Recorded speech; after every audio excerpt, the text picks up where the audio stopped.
broken up. This should be fun. Showtime. Oh, Jeff Green still got it. 38, his bench, his teammates loving it. All right, we are here with Jeff Green, a.k.a. Uncle Jeff. Your 18th season in the NBA. What's it been like this year? Depends on the day. Some days hurting, but it's been fun. I've been enjoying the process. I've been appreciating the year because the countdown is on to when I will retire. So I'm just enjoying this whole process of being the older statesman. The Rockets are on a roll. What are you seeing this young team do really well? Buying in to what Ime wants. Starting on the defensive end.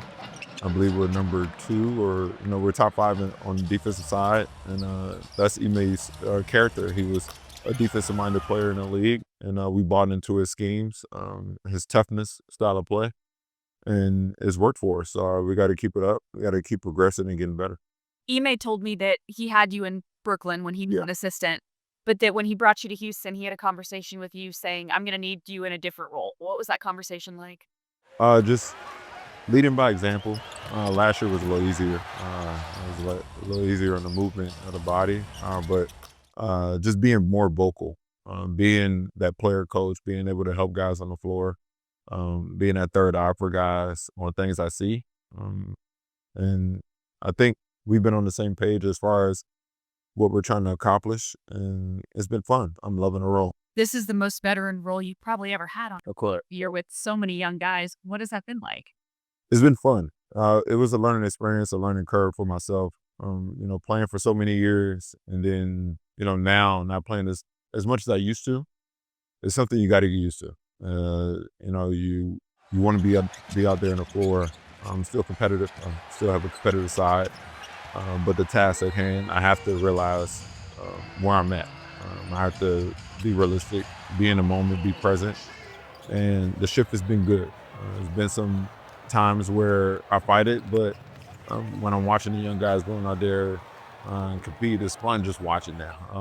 I'm not gonna lie, it's been a lot of fun. It's been on the sideline watching these guys compete night in, night out, and being that vocal leader out there on the sideline. You are part of the Stay Ready crew for the Rockets. You, Jock, Aaron, and then Ime hired a bunch of young former college and guys that played in Europe.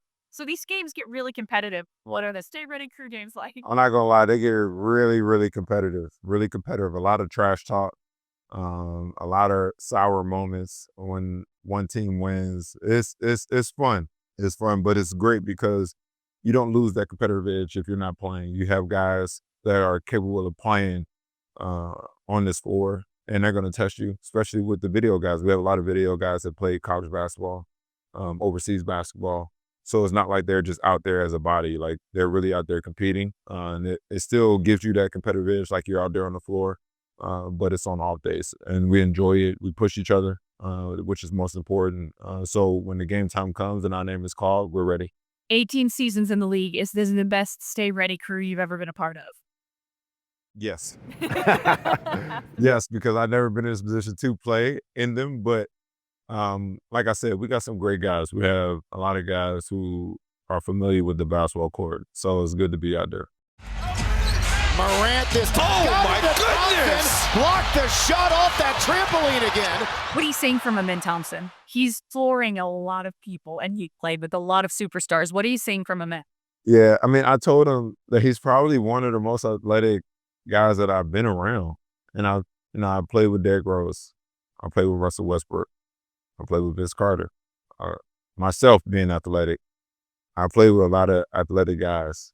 And his quick bounce is one of the best I've seen. That guy is tremendous. The way he plays both ends of the floor, his quickness, his speed with the ball, without the ball, his IQ of knowing where to be on the floor, his progression as a player from last year to this year. The sky's the limit for that kid. He's been doing amazing things this year. So I just hope he continues to do it. Do you have a comp for him? Player comp? He's a combination of guys. I see a lot of Russell in him. The way he can average a triple-double easy. The way he gets downhill, like a young Russ. Still now, Russ is getting up and down the floor. But his quickness with the ball, ability to make decisions in a split second, but also make the good pass. I see a lot of Derrick Rose. when he gets to that rim, being able to be shifty, making layups, getting up in the air and switching both hands. So it's a lot of guys. I think he's molding into one, and his size. I mean, kid is 6'7", with that speed and athleticism. He's special. But he and Jabari gave you the thumbs down November 20th when you had the dunk against the Pacers. What was that all about? I was not gonna dunk that ball, but then I saw one of the guys running, trying to chase down. So I was like, I gotta get there quick. And yeah, so I judged Twin on his dunks. I give him a 10 or I give him a thumbs down. And I was on the receiving end that time with a thumbs down. But it's fun, it's fun. But, to be able to still, be out there with those young guys, to be out there still playing, the back and forth is great.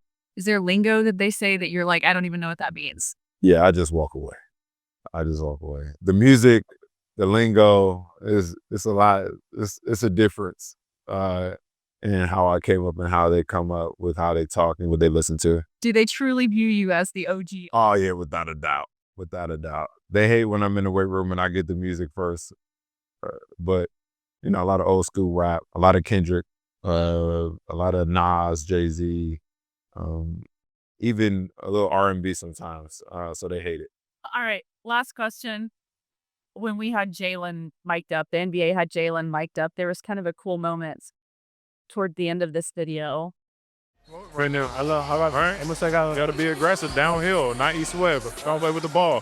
One direction. That's why you got too much speed to play east-west. All right? You get the ball, it's a lot of space attack. All right? Obviously, moments like that happen often, but we just don't hear it because guys aren't mic'd up. How much joy do you take in not only teaching, but the fact that these guys are receptive? These young guys are hearing you. Well, that's the important part, that they're receptive of it. And I enjoy it. That's something that I didn't think I would like, being able, I got to teach guys, but I love it. Being able, like I said, be that third eye on the floor and telling them what I see to make the game easy for them. I had vets in my ear when I was young, Kevin Garnett, Vince Carter, that showed me the way, that showed me things to make the game easy so you're not exhausted in the fourth quarter. Getting easy baskets where I'm not allowing teams to hold me to tough baskets every time. So being in this position to, help these guys make the game easy, it's been fun. I enjoyed every single part of it. And, being a part of this basketball culture is amazing for me, and just teaching these guys and giving them the knowledge that I have. I love it.